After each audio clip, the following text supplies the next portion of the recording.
Hello and thanks for watching. Right now we are in Steinert room 208, which is the control room for the main studio here in Steinert.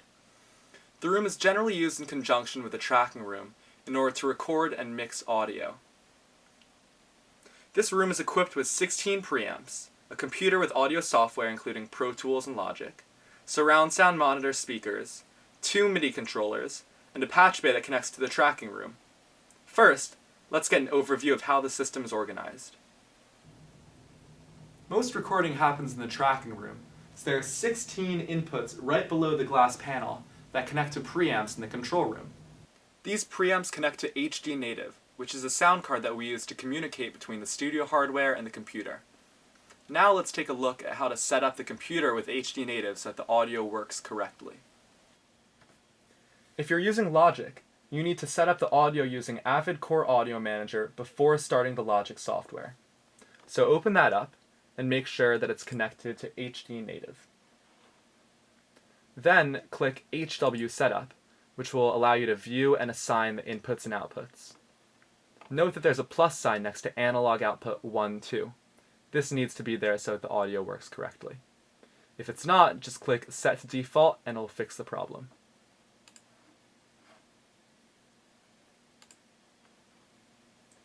Once inside Logic, feel free to check that Core Audio is enabled and that HD Native is set as the input and output device.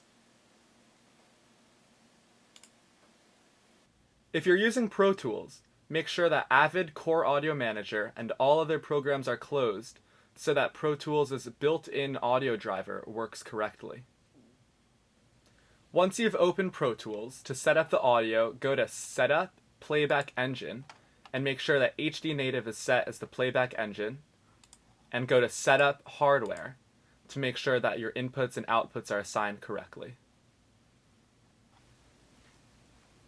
You're probably eager to start recording, but before plugging in, consider which type of preamp you'll want to use and which parameters you'll want to control. For example, if you want to use a hardware compressor on some acoustic guitar, the Joe Meek preamp is a good choice.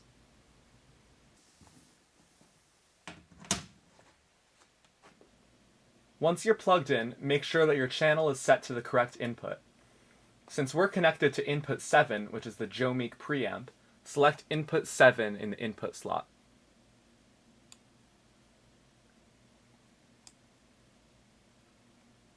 Now, take a few minutes to set your record level.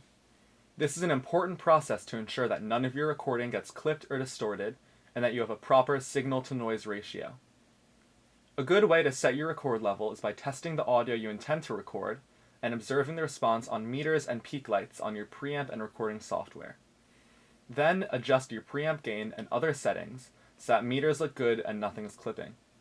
Something to note is that the software faders in your digital audio workspace do not affect the input level, so you can use them to adjust your listening level or mix without changing the record level. Now you're ready to record.